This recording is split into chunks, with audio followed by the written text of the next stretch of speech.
бинандагони азиз, мо дар ҳавзаи якмандатаи интихоботии ҳисор рақами 7 шаҳри ҳисор қарор дорем. ҳавзаи мазкур барои интихоботи вакилони маҷлиси намояндагони маҷлиси олии ҷумҳурии тоҷикистон 84 участкаи интихоботиро дар бар гирифтааст. тибқи маълумотҳои комиссияи ҳавзаи якмандатаи интихоботии ҳисор рақами 7 дар шаҳри ҳисор 143038 нафар овоздиҳандагонро ба қайд гирифта шудааст. аз соати 6 субҳ имрӯз тамоми участкаҳои интихоботӣ барои шаҳрвандоне ки ҳуқуқи овоздиҳиро доранд дарҳои худро боз намудааст. интихобот тибқи қонунҳои амалкунанда ва тартибҳои муқаррар гардида ҷараён дорад.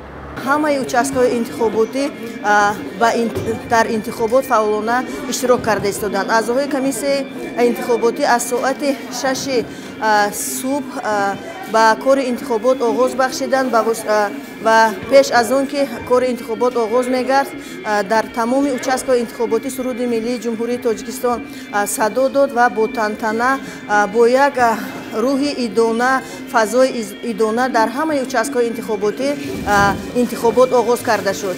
дар участкаи интихоботии рақами 1 ки дар бинои ҷамъияти матлуботи шаҳри ҳисор ҷойгир аст, интихобот ҷараён дорад. комиссияи интихоботии участкаи мазкур барои ҷавононе ки ба синни 18 расиданду бори нахуст дар интихобот иштирок менамоянд, ба шахсе ки аввалин шуда ба қутии овоздиҳӣ бюллетен мепартояд ва ба шахси кӯҳансолтарин тӯҳфаҳои хотиравӣ омода намуданд. дар шаҳри ҳисор шумораи ҷавононе ки бори аввал дар интихобот овоз медиҳанд ба 6461 нафар баробар аст.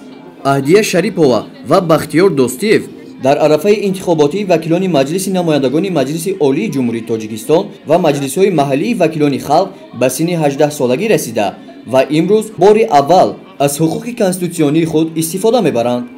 шукрона аз он менамоям ки дар даврони соҳибистиқлолии Тоҷикистон ба дунё омадаам ва имрӯз аввалин бор дар маъракаи сиёсӣ интихоботи вакилони халқ иштирок менамоям ва овози худро ба вакили арзандаи халқ медиҳам ва ман фикр мекунам ки овози ман низ дар интихобот барои рушду нумӯи ояндаи ватани азизам ҳалкунанда мебошад. ман бори нахуст дар чунин маъракаи муҳими сиёсӣ иштирок мекунам ва аз ин басо хушҳолам ва мефахрам ки мо дар чунин давлати тинҷу ором зиндагӣ мекунем.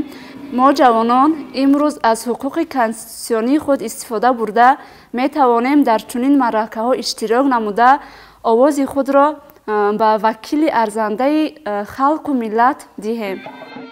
шаҳрвандон бо дарки масъулият аз субҳи барвақт ба участкаҳои интихоботӣ меоянд. масъулини участкаҳои интихоботӣ барои таъмини ҳуқуқи шаҳрвандон тамоми шароитро муҳайё намуданд, аз ҷумла барои беш аз 853 нафар шаҳрвандони бемор ва маъюбоне ки то участкаи интихоботӣ омада наметавонанд, қутиҳои сайёр омода карданд. дар участкаҳои интихоботӣ нуқтаҳои хизматрасонии тиббӣ ва хонаи модару кӯдак низ фаъолияти мунтазам дорад.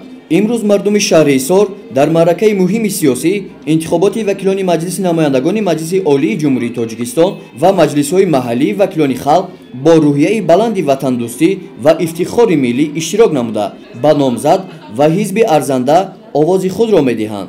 онҳо итминон доранд ки интихоби номзади арзанда ва ҷонибдорӣ аз ҳизби муносиб ба ояндаи шаҳр ва ҷумҳурӣ вобастагии мустақим дорад.